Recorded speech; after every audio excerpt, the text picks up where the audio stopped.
Welcome to another edition of Crime Time with DutyRon. Guys and girls, you know the drill. I'm a retired New York City police detective, and if you like all things true crime related from the police detective's perspective, please consider hitting that little red subscribe button, hit that notification bell so you'll get all things DutyRon when I go live or upload another video. Hey, today I wanted to talk to you about how strong is the case against Bryan Kohberger. He is the defendant, stands accused of the murders of the 4 college students from the University of Idaho on November 13th.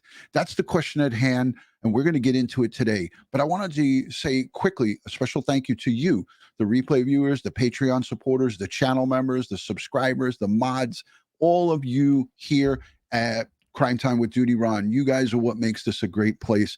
And I give thanks and praise to each and every one of you. I see Southern Sass is here, Diane B. from across the street, Fred Fields from Chicago, Okie Dokie is ready for action, Cecina, my good old Italian friend. Great to see you, Agati. Thank you everyone for joining. This is the question at hand. How strong is the case against Bryan Kohberger? I believe it is a strong case, but also will be heavily challenged by the defense. Now, ladies and gentlemen, the gag order was put in place some time ago. And since that gag order was put into place, not only do we have an overwhelming high amount of rumors and speculations being created from it, there's no further information that's going to come from the prosecutor, the defense. Obviously, defense will never talk about the case, nor should a prosecutor. The detectives and all the investigators and anybody who is subpoenaed to be a witness. Now, that could be anybody from next door neighbors that heard things. There is subpoenas that are being put out now to potential witnesses and or principals in this case. If anybody is deemed to be a potential witness, they are going to be a part of that gag order. So nobody should be speaking to anybody who remotely or closely heard anything or knows anything about this case. So it is all good in the neighborhood. And that's the situation that we have. I have a small piece that I want to play for you guys so all of you can get a good idea of where we're at. This piece is a day or so old, but I picked this out. I cherry picked this out because it goes over all of the probable cause affidavit sticking points. And then we're going to also get into a couple of things about the surviving roommates, the 2 surviving roommates. They are now a big, huge topic of discussion in all of the fake book groups and Twitter.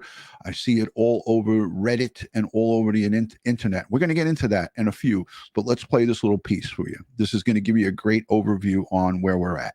Utah County Courthouse held approximately 75 people, but Andrew Duggan was inside the courtroom and was able to see Bryan Kohberger in person for the first time. She said when the judge read the charges against him, he was tense, but otherwise pretty emotionless, simply saying yes when asked if he understood the charges against him. He was wearing an orange jumpsuit. His public defender was appointed in that hearing, and she said that Bryan Kohberger has a strong family who stands behind him. This hearing, though, this initial appearance was very quick.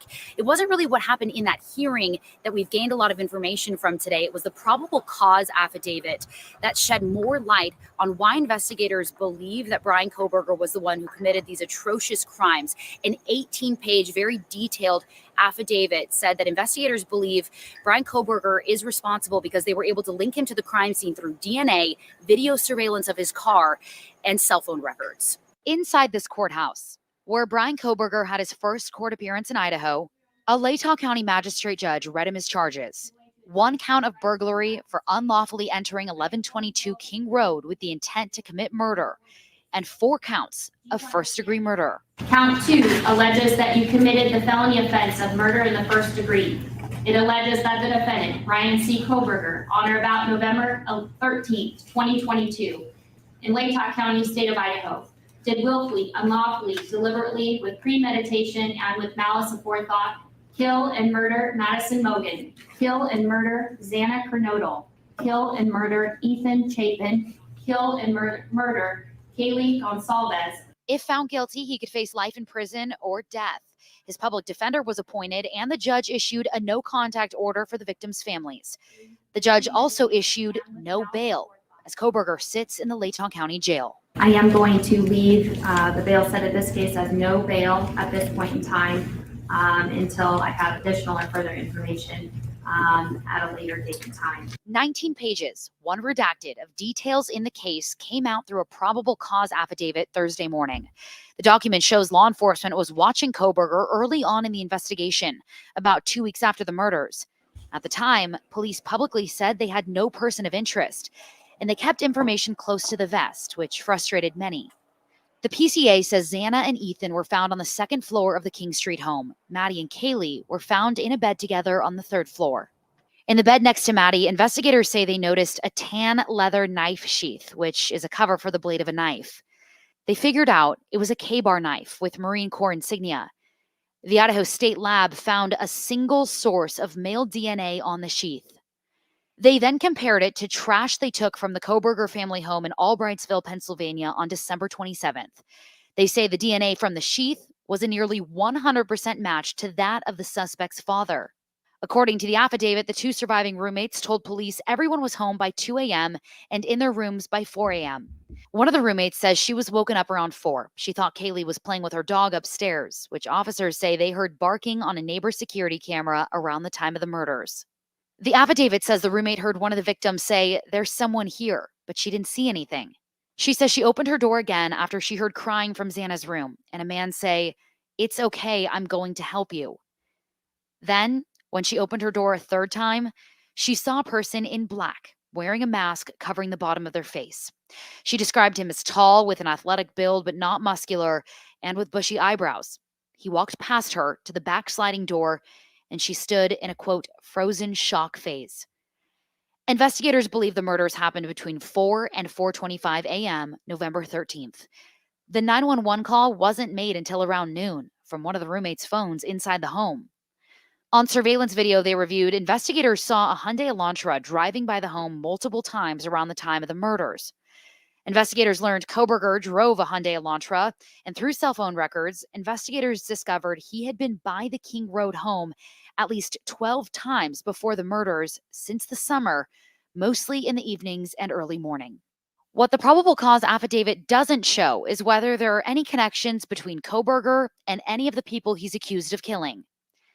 Hey, I wanted to stop that there just for a second because this is important.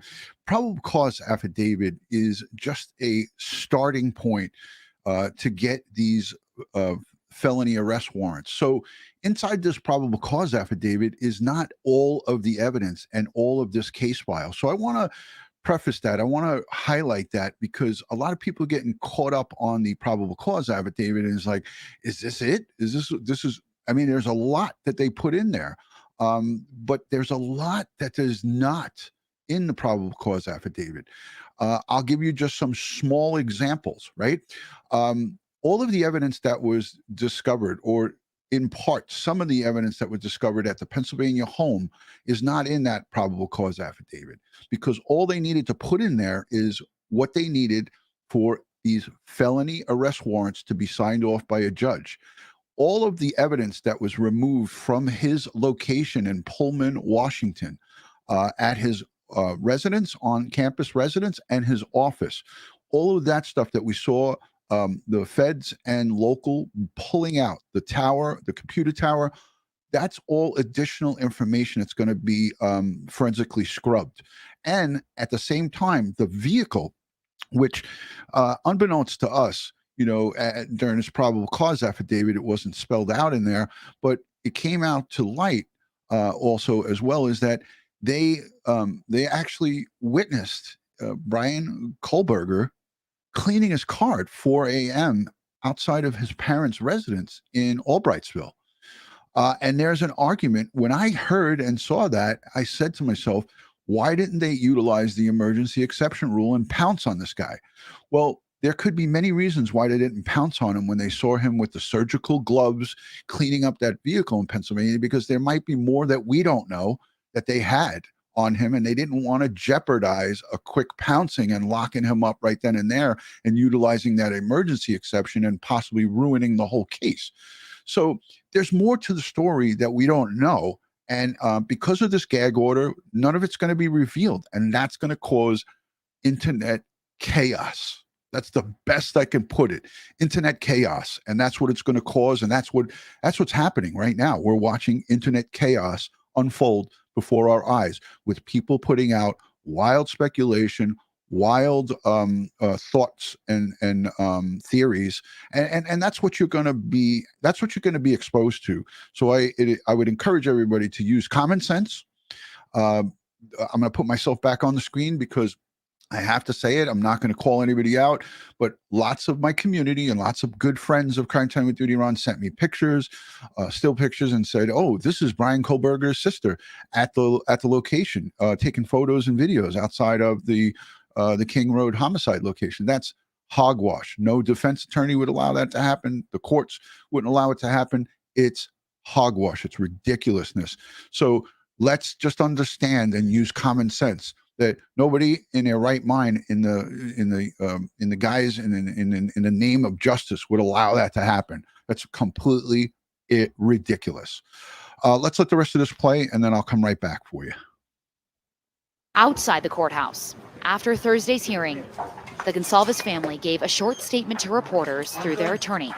It's obviously an emotional time for the family, seeing the defendant for the first time. This is the beginning of the criminal justice system, and the family will be here for the long haul. Kohberger's next court appearance in Latah County is January 12th at 10 a.m. Pacific time. That'll be a status conference. And during that conference, they will set a preliminary hearing. And that preliminary hearing is also referred to as a probable cause hearing, where we expect to learn a little bit more information, perhaps about why investigators believe Kohberger is the one responsible. Reporting in Moscow, Morgan Romero, Idaho's News. So that was a good piece. I felt they did a good job with that. But here's another piece, and I'm going to wait a couple of minutes. I want to look at the chat and say hello to everybody. Our good friend from the deputy of, he was a public community, the DCPI, the deputy of, he was in charge of actually releasing all of the public information, so stuff to the news, but he actually went out as, I believe, the chief of counterterrorism surveillance, John Milner. He is a CNN correspondent now. I want to just play a small piece that he did with them, and it was actually really good because he talks about the car. He talks about some of the stuff that's involved in this case, and I really I think he gave really good information. And I want you guys to watch this because he is, again, a retired executive.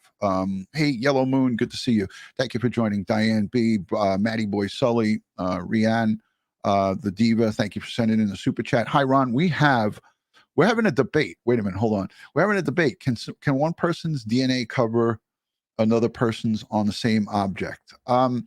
There's a process to separate it if in fact that's the case, but there wasn't two profiles on the sheath, on the knife, on the clip of the knife. There was only one profile. So there wasn't two. So that's kind of a conversation that, you could bang that around all day.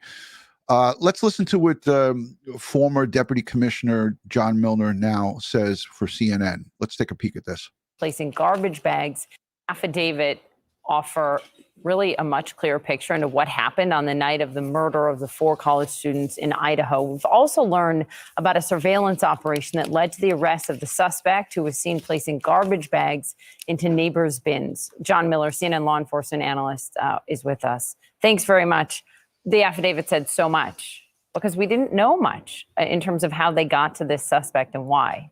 The affidavit is the anatomy of a modern criminal investigation. I mean, how many times over the last 7 weeks did we hear people say, the case isn't going anywhere, the police aren't telling us anything, why isn't it solved already? But the affidavit tells us that really from the day of the murder, they start with the video canvas, then they develop pictures of a white Hyundai Elantra. Okay, it's a car, not a person, they don't have a plate. But then they ask other police departments, to look for that car. A college police officer finds one. They then look at the owner of that car. On December 23rd, they get the cell phone record showing the owner of that car has been what appears to be from the record, staked out in the area of that murder house a dozen times since August. So they start to zero in on Bryan Kohberger. But when you get into the affidavit, the chilling details, a downstairs surviving witness hears crying upstairs and a voice saying, "It's okay, I'm here to help you." The dog barking, more crying, and then sees a figure clad in black walk out the door through the sliding glass, wearing a black mask. It's frightening even to read. It turns out, as people were saying, and I guess everyone sort of thought, what's going on? Doesn't anyone know anything? Isn't there any evidence? Turns out there was a whole lot that they were working on that we just weren't aware of. A whole lot. But just like, and I've been in cases like this before, where you've got great leads and they fizzle, and then you have other leads working, and then one of them starts to pan out. There was a lot of evidence, but it came in bits at a time. And then literally 2 days before Christmas really accelerates. But some of the interesting things that haven't come out in the affidavit, they're staked out in Pennsylvania at Bryan Kohberger's house, at his family's house in a very rural area. And the surveillance team that's watching from a pretty great distance sees him come out and clean the car from top to bottom, inside and out, using surgical gloves to handle items as if, the car was about to be sold almost. They see him taking out the trash at 4 o'clock in the morning, Bryan Kohberger himself, and then putting it in the neighbor's bin next door. And why is he under surveillance? One, they're waiting to get probable cause to arrest him so he doesn't get away, disappear, or they don't have to find him. But more importantly, they're there to see if they can recover that abandonment sample, something they threw away that would have his DNA on it. And that's why they went to the trash, collected it, and made that match that allowed the judge to okay that warrant. The most important thing, though, is motive. So that's not the most important thing. I just want to say motive is not the most important thing. Having the evidence, and they do have substantial evidence. Hey, but look, here's the bottom line, folks, is the way they collected this evidence is what's going to be challenged by the defense. And the Idaho State Police, they were called onto the scene. Kudos to the Moscow Police Department. Moscow did a great job by calling in and realizing and putting all of their pride aside. They said, you know what, we need help. We need somebody to come here and process this scene. We have a quadruple murder. We're not capable of processing this thing. And they right away partnered with the Idaho State Crime Lab and the FBI. And that's what is the difference in this case, because they know their stuff. They know, wait a minute, let me say the S word. They know their absolutely 100%. But this correspondent here, John Miller, he is a executive with the police department, retired the NYPD, but he also was a news reporter before he came onto the NYPD. And he rose up into the ranks and he retired out of the counterterrorism division. But he was the Deputy Commissioner of Public Information, the DCPI. I was lost for those words earlier when I was talking about him, but he was the Deputy Commissioner in charge of DCPI, which is the NYPD's POI. Like he gave the public information, the PIO, the Public Information Officer. So he knows what he's talking about, and he talks strongly about evidence and surveillance here and how important that's going to be in a court of law. And I feel strongly that we have a really good case here against Bryan Kohberger, innocent until proven guilty, obviously. But all of the questions and all of the things like asking about redactions to the court documents and so forth, it really doesn't have any, it's not going to have any effect on this case, because the court does their redactions for particular reasons. And if an item is redacted, or if it's just a page that's a blank page and they stamp redacted on it, it's really not an arguing or sticking point. It's just time that you can never get back. It's wasted time in my eyes. So let's listen to what the rest of this is. He talks about motive being the most important thing. This is a news reporter. He doesn't know what he's talking about when it comes to that.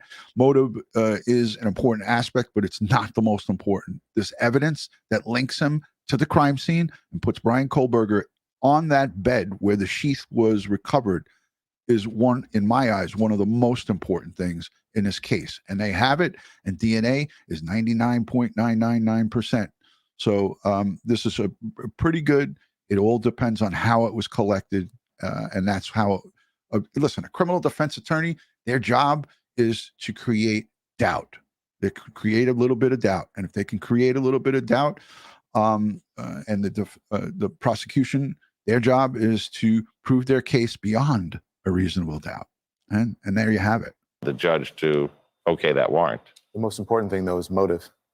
So we still don't have motive. And the clue to that is not only, Don, is it not in the affidavit, but, you know, Poppy, they came out the day they announced the arrest and said, now, who knows something about this guy who can share it with us? Because they're still trying to get into that. One other thing that nobody's talked about. Pennsylvania authorities are looking at this case that happened on the other side of the country. Listen but to this, saying this folks. guy lived here. And based on the offender characteristics of a quadruple murder done with some efficiency in the dark, they don't believe that that is his first encounter with violence. Most killers don't start off with something like that. You're So right. they're going back through unsolved cases in Pennsylvania to say, what fits an MO? What fits the pattern? What fits the offender characteristics at the crime scene to see, do we have an unsolved case that fits here? Because now we have things we didn't have. We have a name, we have DNA, we have things to compare. So that was the best point that he brought up. And this is not to start internet rumors, obviously, but he's a seasoned investigator. He worked in the NYPD for numerous years.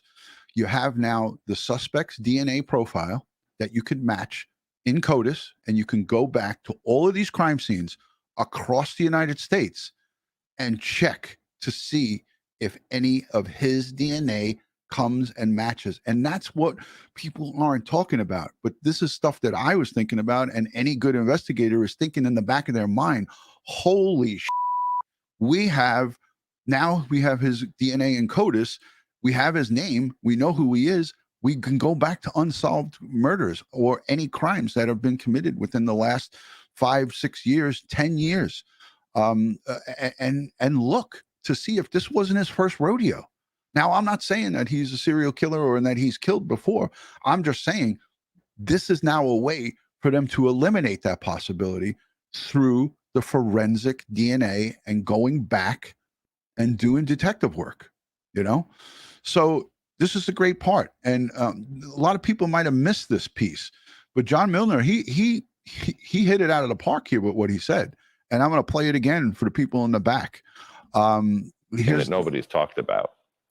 Pennsylvania, thing that nobody's talked. Get into that.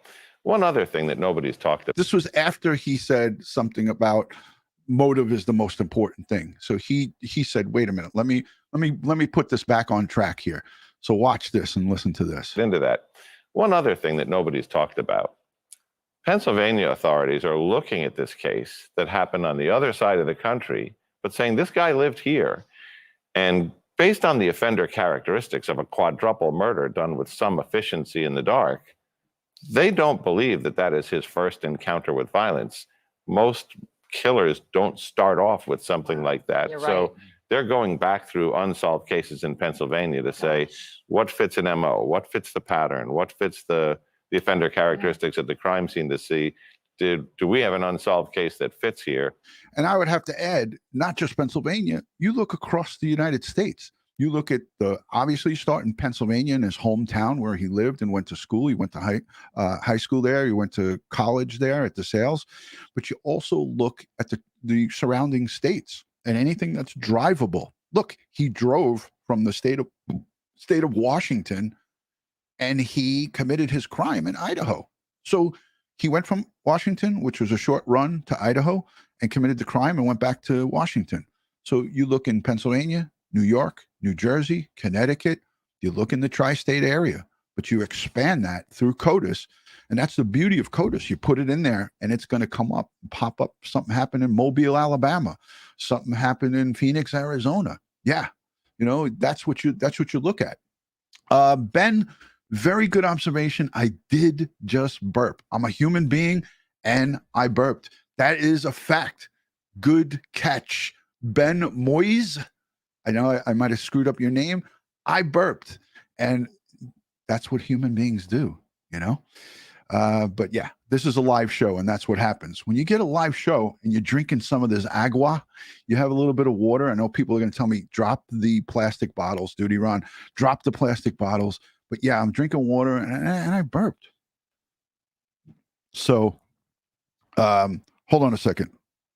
Pardon my French, but you're an asshole. Anyways, thank you for pointing that out. So this was a great piece, and I thought it was important that we highlighted that at the end. You know, some people don't have the patience to listen to a 5-minute video. Here I am doing a 1-hour video, but I listened to it all the way through, and what he said at the end there, ladies and gentlemen, was the most important thing in that whole thing. It was the most important thing. So let's go to. I want to just talk about a couple other things. All right. You know, law enforcement took a beating on this case. They were taking a beating back and forth from the public that they weren't doing enough and that they weren't,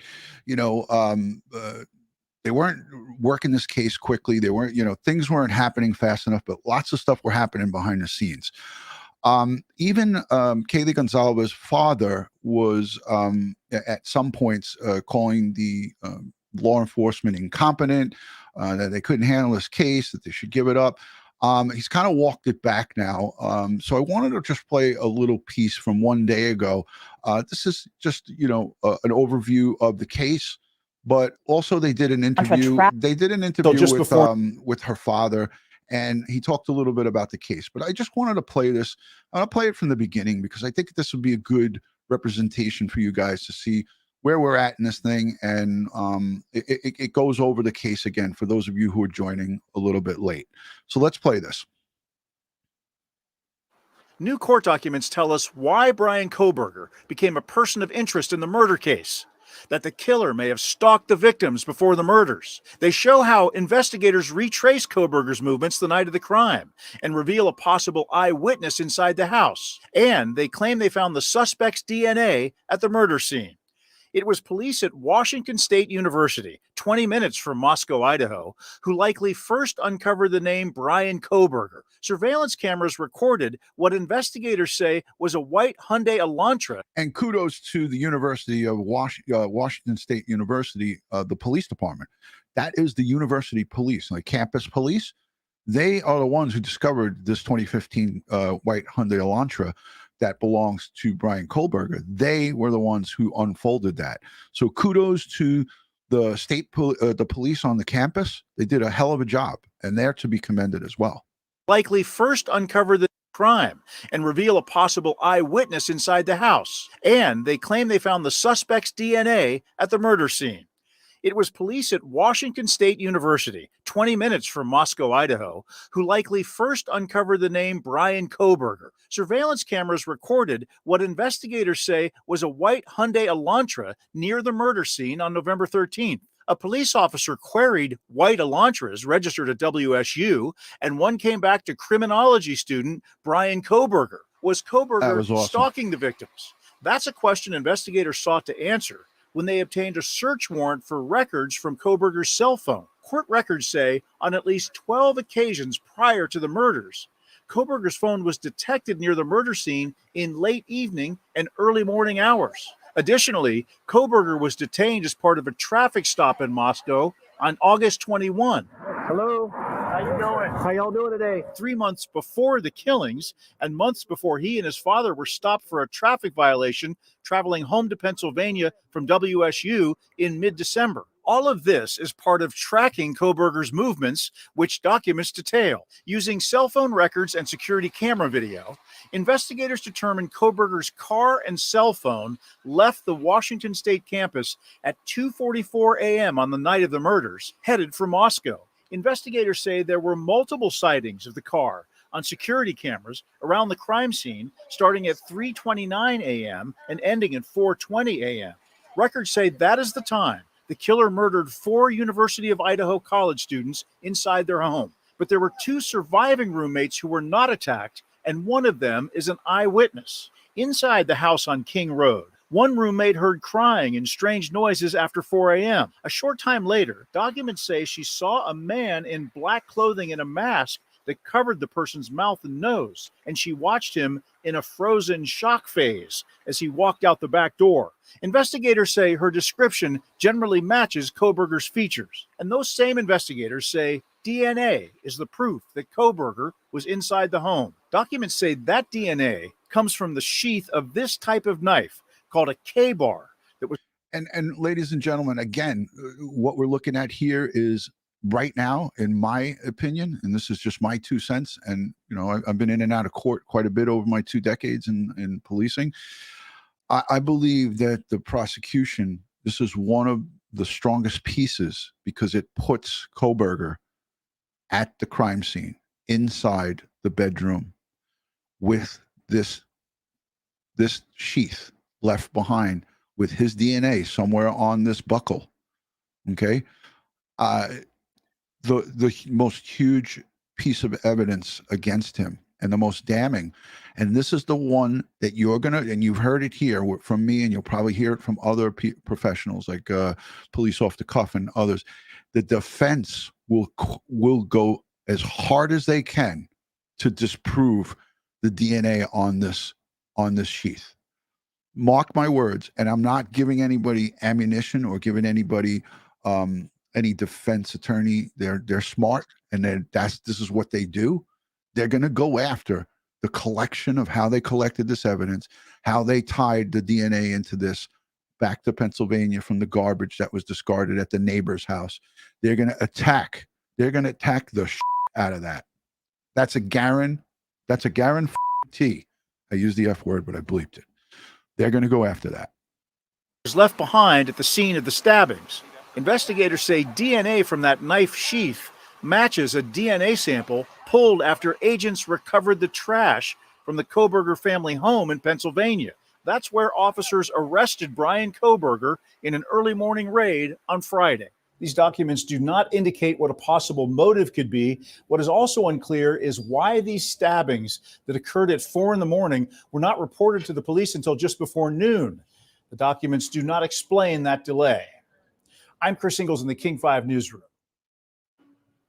And we want to dive a little deeper into the multiple sightings of the Elantra between 3:29 and 4:20 a.m. the morning of the murders. The same car drove by the house 3 different times in a low traffic area. The 4th time the car arrives around 4:04. It attempts to park in front of the house, but eventually drives eastbound down Queen Road.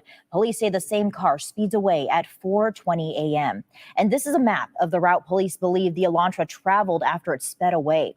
It drives down Walenta Drive. After that, police believe the car then left the neighborhood at Palouse River Drive and Conestoga Drive. The cell phone connected to the investigation is picked up on Highway 95 south of Moscow near Blaine. The cell phone is picked up again traveling west towards Uniontown, and that route eventually leads back to Pullman, Washington. The Gonsalves family sat in the courtroom yesterday for Kohberger's first court appearance in Idaho. And while they receive updates from police throughout this investigation, Steve Gonsalves said, as a father, it's his role to ask questions. We knew some details, and we didn't share all those details. We didn't have it as clear and precise as how they wrote that. I mean, that was a step-by-step type breakdown. I wish I would have had it earlier. I wouldn't have been so stressed out. But we had like pieces of that story and interwoven. And coming up at 4:30, we'll share more from that interview with. And I'm going to say this too. Steve here, he, walked back everything that he said about the police. I mean, he has extreme faith, and I know all the other surviving family members have faith in our police department. But I want to talk about the car quickly because Ed Wallace, Ed's on the move again. He's traveling down to Louisiana to teach more forensic classes at LSU. So Ed is on the move, but we have some videos lined up for you. We're going to have an MVAC specialist. And what an MVAC specialist is it's a forensics machine that will go over the car that I almost called him Brian Laundrie. Bryan Kohberger. I should have bleeped that. Anyways, but Bryan Kohberger with the surgical gloves was cleaning up the vehicle. And again, the FBI and the state police in Pennsylvania were watching that all unfold and go down. How how difficult must that have been for them to not pounce on him right then and there, you know? But Ed Wallace and I are going to bring you a MVAC specialist, and we're also going to have criminal defense attorney Pete Carusco on a separate show to break down the prosecution's side and how difficult it will be to prove their case, or how easy it will be for them to prove their case based on his experience. He's also a criminal defense attorney. So we're going to get the prosecutor's side with Pete Carusco, and we're going to also get the criminal defense side. Forensic psychologist Dr. Joni Johnston is also going to come back and join us. For those of you here in the chat, who remembers Dr. Joni Johnston? She was on with us several times on different cases, but she talked about Bryan Kohberger. She's going to come on and she's going to grace us with her presence, hopefully this week sometime. And we're going to break down the forensic psychology side of Bryan Kohberger. I can't wait to hear what she has to say. She's going to definitely chime in, but I want to just play a piece. Right. But first, let's look at this gag order. This is what's causing everybody to go crazy. This is the gag order that was issued by the judge. And basically, it says that evidence regarding the occurrences or transactions involved in this case, no public communication, the character and credibility or criminal record of any party, performance of results and exams and tests, and refusals or failure for parties to submit such tests. This probable cause affidavit was ordered on January 3rd, 2023 at 4:58 and 57 seconds in the afternoon by a magistrate judge, Megan Marshall. I'll link this in the description so you can go and read it, but it basically says nobody can talk about the case. And this is the gag order that's causing everybody to go crazy on the internet. And rightfully so, people want information and they want it now. But in the best order of justice, they use their best judgment and they put this gag order out there. So I want to this is a piece on MVAC and the capabilities. It's only 1 minute long. So I want to play this for you guys because I think it's important that you guys see what they're going to use to go over Bryan Kohberger's car. This is not a secret. This is just what we know as investigators, as CSI investigators. So I want you guys to take a peek at this and listen. And this is what you're going to see come up in court when this case goes to trial, when the trial commences. This is what you're going to see. It's a mechanical chemical manufacturing piece of equipment.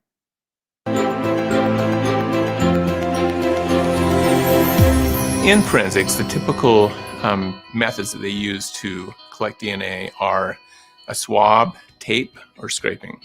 And MVAC, in lieu of that, it is a vacuum system. So it's applying solution and vacuuming at the same time. That action creates turbulence on the surface, and that turbulence picks up the DNA material. So traditional devices just kind of go over the surface, whereas the MVAC, it goes down in and collects the particles, the DNA material, the cells out of the surface. About 20 years ago, there was a murder, and a rock was used in that murder. And the only thing that was found when the investigators arrived on the scene of the crime was the victim and this rock. That rock sat in an evidence locker for 17 years. At the end of that time period, with all the advances in DNA, they decided to pull the rock out and try swabbing and some of the other methods to see if they could get any DNA off of it. They got a little bit, but they did not get enough to move the case forward. It was then MVAC'd, and they found a full profile. So the perpetrator was apprehended, and he's now in jail waiting for trial. 17-year-old rock taken out by this system. We're going to have hopefully a crime scene unit detective who is a specialist in utilizing this MVAC system. And thanks to Ed Wallace's vast and thick Rolodex, we are going to bring hopefully a show to you guys this week in regards to this technology. That's no secret. It's been out there. It's been used for many, many years.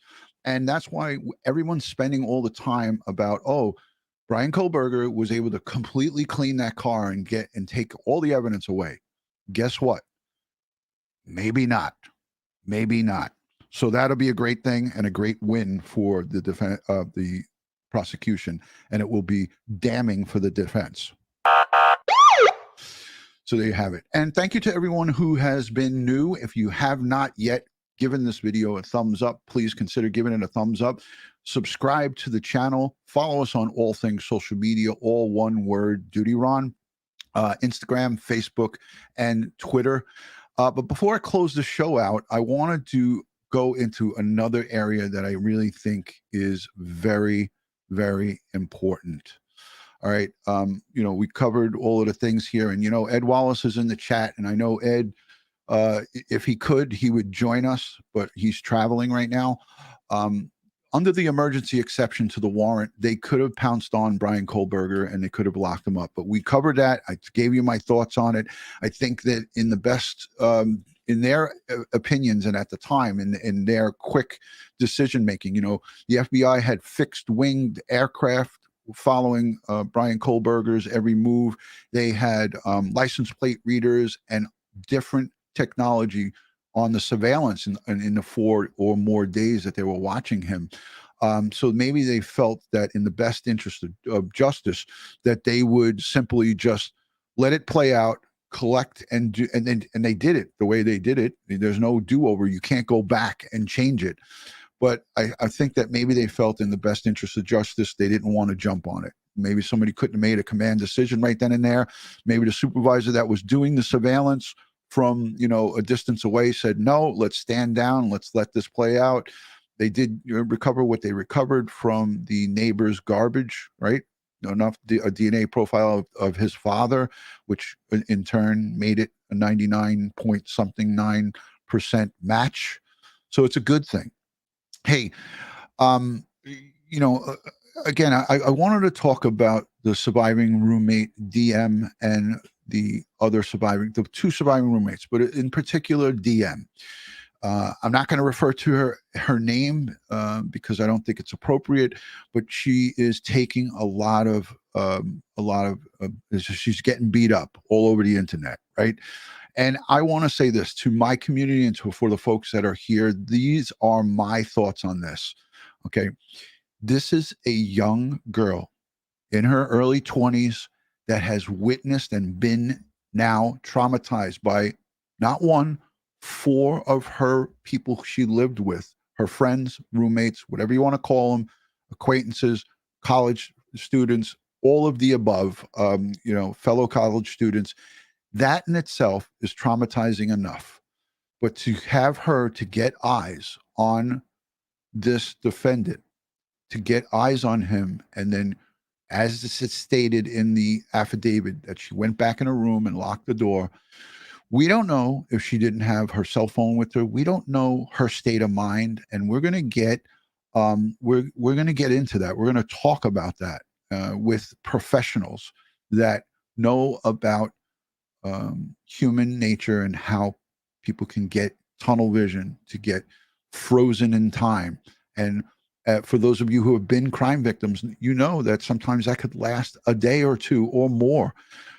Every human being reacts differently to trauma, but nobody should be well versed in witnessing or seeing some traumatic event happen in front of them. Example, stabbings, shootings, you know, murders, and so forth. So I feel that everybody that's attacking her is showing zero empathy for a crime victim. She is a victim as well. So our good friend Andrea Burkhardt, Andrea Burkhardt, the criminal defense attorney who we had on the other day. I know that she's going to give me permission. I'm going to play a little bit of her video that she uploaded. I have her channel linked in the description. I want you guys to go and watch this video. I'm only going to play a small clip of it. She has it broken down into chapters. This is a 10-minute video. It is phenomenal the way she went over this, because I have to say the people who are jumping on the bandwagon and attacking DM should be ashamed of themselves. anybody and everyone who's on the internet doing that. And these are my views. I'm not afraid to express my views here, because this, the last time I checked, is my channel, but we share it all together. So for those of you who are personally attacking and viciously attacking this girl and saying, hey, she should have did this, I would hope that you would never be thrust into this situation ever in your lifetime. I've been around scenes of murders and vicious attacks on men and women of sexual nature and of violent nature. And the people who have witnessed these attacks have to endure a life of therapy, a life of trauma, a life of PTSD, and revisiting the horrific crimes in not just their awake, their woken life, but in the time that they're awake. But how about the times when they close their eyes and have dreams about this stuff? So think about what you're saying and what you're doing. But I want to play this piece because she really told police. Hold on, she really gets into this, and I want to just say this. Towards the end of this video, she calls her a hero, and she's right, because she's an important part for the prosecution. She's the only witness that saw those bushy brows, that saw the mask covering his nose and mouth, saw the size, and saw his body build. This is an important thing. So I'm going to play her video because she really goes, I love this woman. I think, she really goes into this stuff, and I want you guys to watch the full video, but I'm going to put it on. Here she is talking about the probable cause affidavit. AM by what sounded like. So the probable cause affidavit tells us that DM originally went to sleep in her bedroom. She is in the southeast side of the second floor. She was awoken at approximately 4 a.m. by what sounded like Gonsalves playing with her dog in one of the upstairs bedrooms. Gonsalves and Mogan had bedrooms up on the third floor. A short time later, she said she heard who she thought was Gonsalves say something to the effect of, "There's someone here." Based on their review, police think it's possible that it may have been Kernodle that she heard and not Gonsalves. DM said she looked out of her bedroom but didn't see anything when she heard the comment about someone being in the house. A second time, she opened the door because she heard what she thought was crying coming from Kernodle's room. And she then heard a male voice say something to the effect of, "It's okay, I'm going to help you." She then opened her door for the third time after she heard this crying, and she saw a figure in black clothing and a mask that covered the person's mouth and nose walking towards her. She described the figure as 5'10" or taller, male, not very muscular, but athletically built with bushy eyebrows. The male walked past her as she stood in a frozen shock phase. The male walked towards the back sliding glass door. DM locked herself in her room after seeing the male. DM did not state that she recognized the male. This leads investigators to believe that the murderer left the scene. So, pretty harrowing thing for a young girl. I believe she was a freshman at University of Idaho at this time to have to go through. And just given the circumstances of how all of this unfolded, we have a lot of reason to think that this was an extremely shocking, very traumatic event for her. I know that there has been a lot of tendency on social media to speculate about why she didn't immediately call the police, why it, was not until 11 a.m. the following morning that the 911 call was made. To me, this is not particularly surprising for a number of reasons. I don't really intend to get into a lot of that here, but suffice it to say, yes, the defense is going to be asking about that, but I don't think this is going to be something that there will really be a big opportunity to make a lot of hay out of, because there are plenty of reasonable explanations for why a person experiencing an extremely stressful event like this would respond in the way that she did. So the important thing that the police got from DM in this interview was the physical description of the man in the home. Exactly. And this was key. This was the linchpin, in my view, to breaking this case open. So let's take a look at why that is. So from a legal standpoint, the reason why this was so critically important is because police can't just go on a fishing expedition willy-nilly, get search warrants for anything and everything to try to hunt for evidence of a crime. The Fourth Amendment requires probable cause to issue a search warrant. And the reason for that is because we have expectations of privacy. We're not the kind of country where, the police is supposed to be able to broadly surveil you, keep an eye on you for conduct that they decide that they want to punish. So the probable cause standard is what her information supplied to them. Probable cause generally means there's a good reason to believe that we're going to find evidence of a crime in this particular place.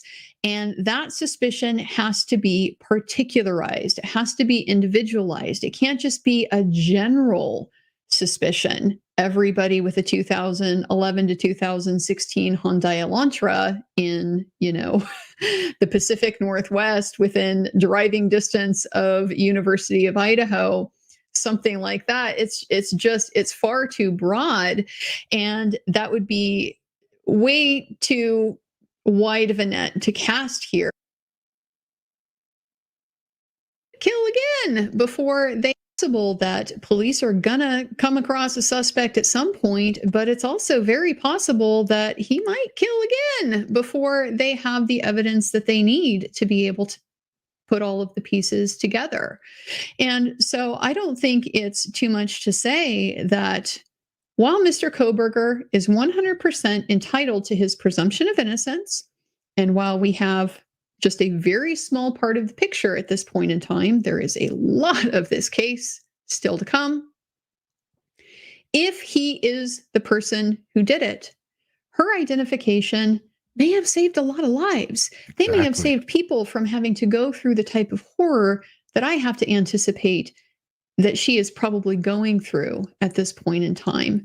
So I thought it was really important to say this because I think it's a virtual certainty that having experienced this, she is dealing with a lot of trauma. She is very likely dealing with survivor's guilt. She is very likely dealing with self-doubt, questioning just what could she have done differently types of questions. She's going to be reliving this night, unfortunately, probably for the rest of her life. Absolutely. And so I think it's really important to be able to, whenever we can, and even in the darkest circumstances like this, to be able to look at the silver lining in all of this horror. And the silver lining is that everything that she has had to go through, everything that she is going to suffer, that may have saved people. And it certainly is the reason why we have a criminal charge, a criminal process that's been initiated in the court that can now play itself out.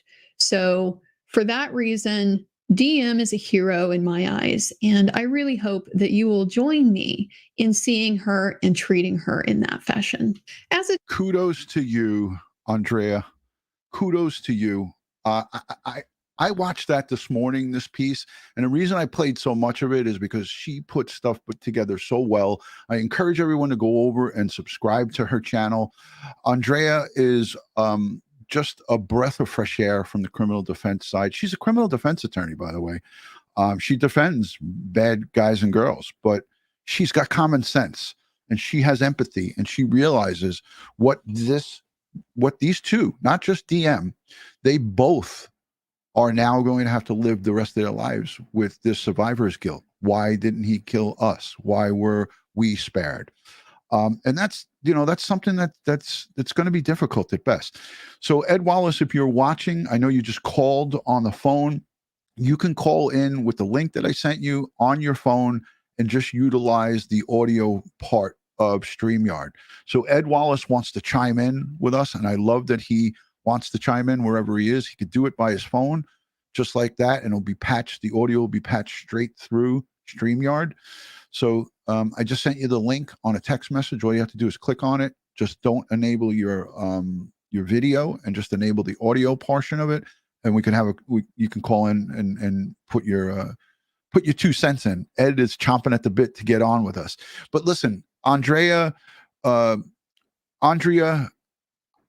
however it's pronounced, I love her. I think that she's fantastic. I'll get it right one of these days. I'm bad with names, but she puts it straight. And you know what? If you want to be that person and you want to jump on that pile and be mean and go after these 2 girls, this is not the place for you. All right, Ed Wallace is here. There he is, my brother from another mother. Hey, Ed, thanks for joining. Where are you, in the airport? Yeah, I'm at the airport. Just landed, picked up my bags. I was heading over to the rental car when I saw that you went live. And this is how dedicated Ed Wallace is. He's got his bags from the carousel, and he's here chatting it up with us. What's going on? So, Ed, what was your thoughts on the car? I know you want to talk a little bit about that. We're going to have hopefully the MVAC specialist somewhere down the line this week. I know you're working on it. Yeah.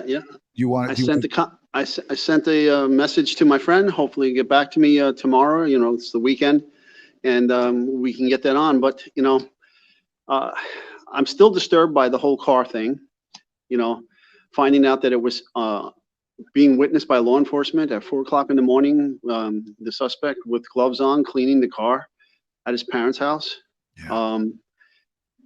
I saw police off the cuff, and Bill and I are of the same thought pattern. And as a crime scene investigator, it is a crime to destroy evidence.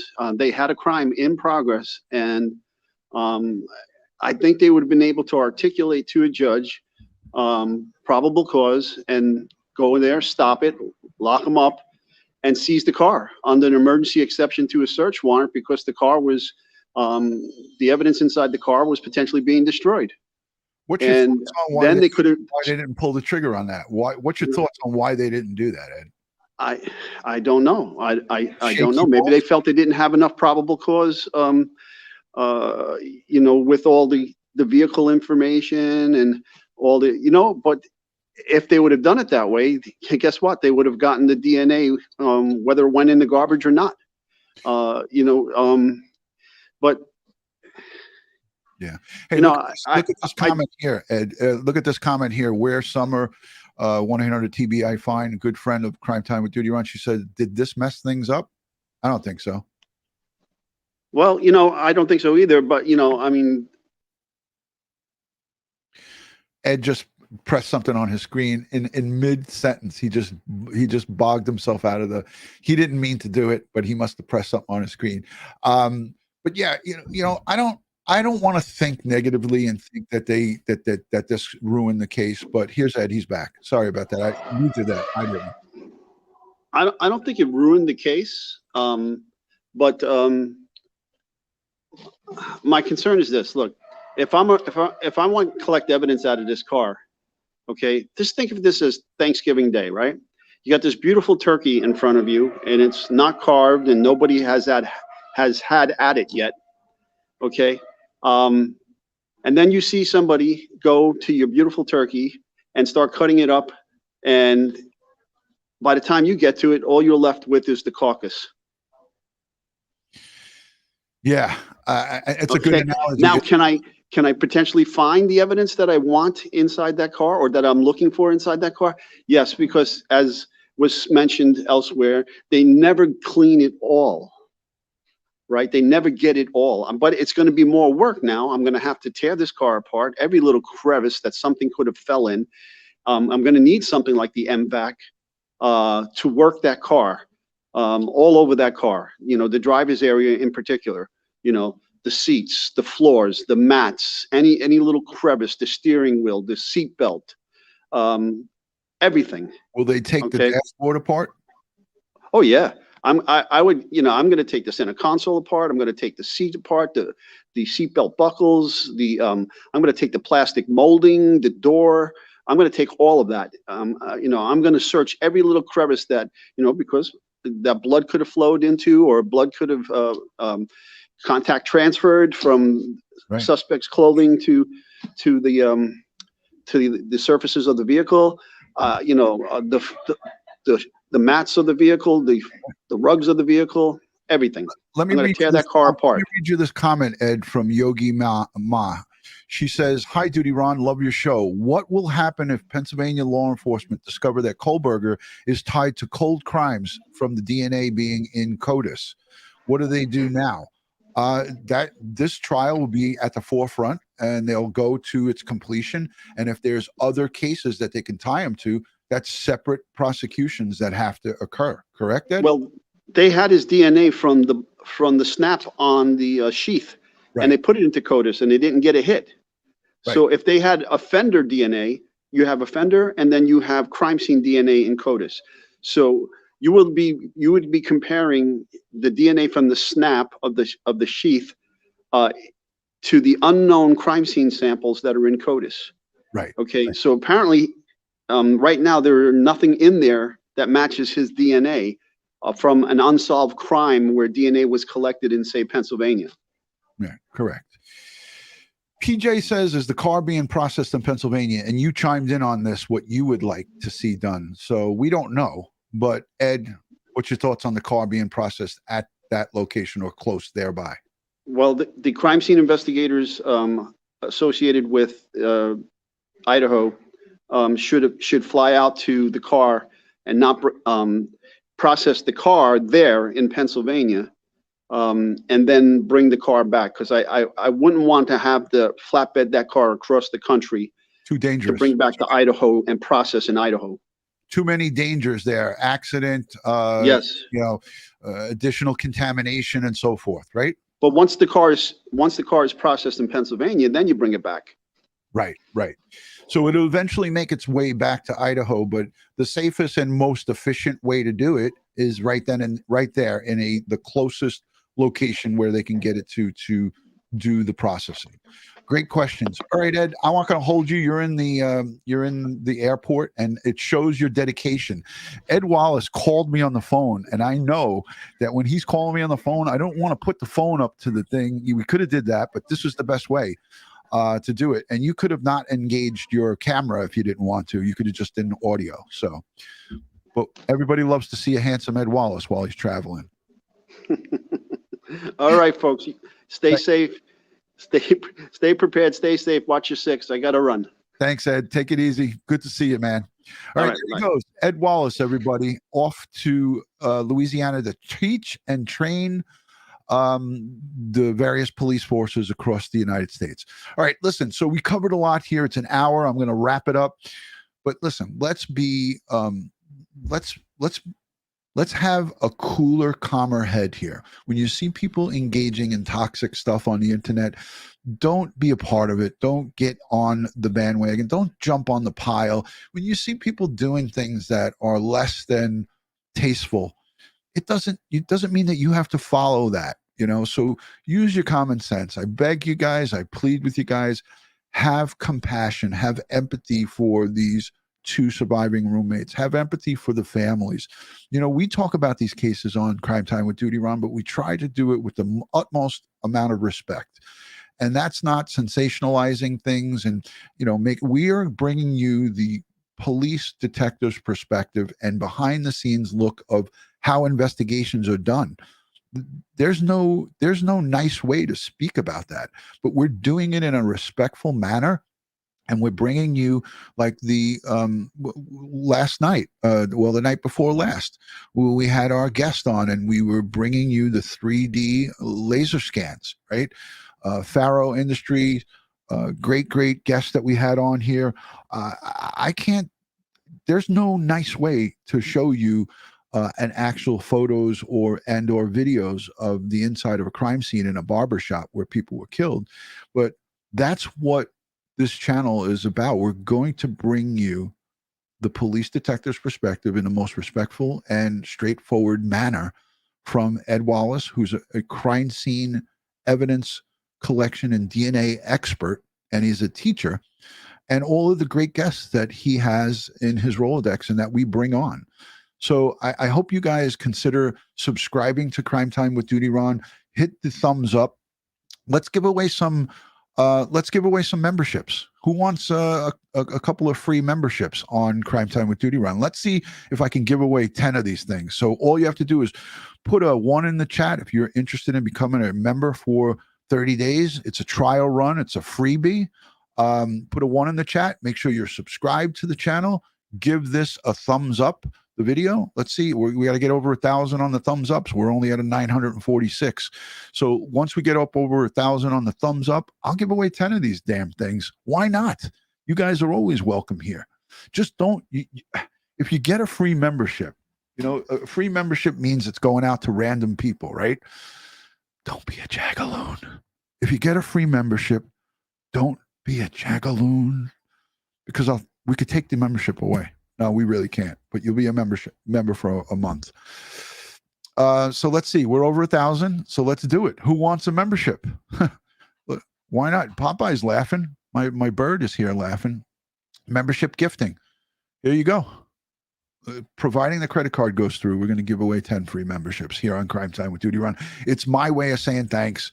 It's my way of also giving you a free trial run. We're going to be doing a membership only live soon, Ed Wallace and I, and a couple of really great guests. So you're not going to want to miss that. And that's coming up in the next week. Some members only behind the scenes look at some stuff. It's going to be really great. Fascinating. Here we go. 10 memberships going on out. Who's going to be the lucky winner? Let's see what happens. All right. Wow. Chat's going crazy. Please. Me. Pandora's Box. She got one. Wow. Craftsy. She got one. Congratulations. Yarn and Mittens got a membership. Marie, the Manaya, was gifted a membership as well. Congratulations. Kindness and Grace was gifted a membership. Welcome. Congratulations. Who else? Did they all go by that fast? Wow. They went by quick. So congratulations to the members, all the new members, all the old members. It's awesome to have you guys. It's my way of saying thanks. Like I said, thank you for being a part of this community. Make sure you hit the subscribe button, hit the notification bell, so you'll get all things DutyRon and Ed Wallace when we go live or upload another video. In this video, how strong is the case against Bryan Kohberger, and also other aspects of this case. So I hope you guys enjoyed this video. If you did, please consider, again, following us on the outside social medias, the Instagrams, the Facebooks, the Twitter, the TikToks, all one word, DutyRon. I just gifted out 5 more memberships. I just hit the button. So a couple of more Aries got a membership. Beauty and Blitz Elite. Eileen was gifted a membership. Holy sweet mother of Jesus. Thank you. Thank you. Tasha, thank you for that comment. She says, DutyRon, you're awesome. Thank you. I appreciate it. All right, guys. Hope everyone has a really great week. And as I always like to end these live streams, I leave you with the same statement each time I go live. The reason I leave you with this statement. And Crystal Nybert, thank you for the $20 super chat. Knowledge is power and lasting. Sensationalism is fleeting and self-serving. Thank you for your knowledge, DutyRon, and thank you for that super chat. I'm actually going to take a screenshot of that because that's a great message before it goes away. So let me see if I can find it. Hopefully I can roll back in the chat and find that, because Crystal, that was a really great message right there. And I'm pissed off that I can't get back to it. I can't find it. But I have it up here. So I'm going to take a screenshot of it. Thank you for that wonderful message. It's very, very fitting. So I hope each and every one of you guys have a great week. Make sure you, be kind to others. And the reason I say this statement each time I end these things is because it's important that we try to live by this. So as I always end these things, God bless the world. God bless the United States of America. And God bless each and every one of us here in the chat, but especially all victims of crime and their families across the globe. But we today especially send strength, prayers, and positive vibes to these 4 victims and their families, the community in Moscow, the communities of our surrounding areas. Everyone that's affected by this includes everybody. Strength and love from Crime Time with DutyRon. We'll see you on the next one. Thank you and have a great Sunday.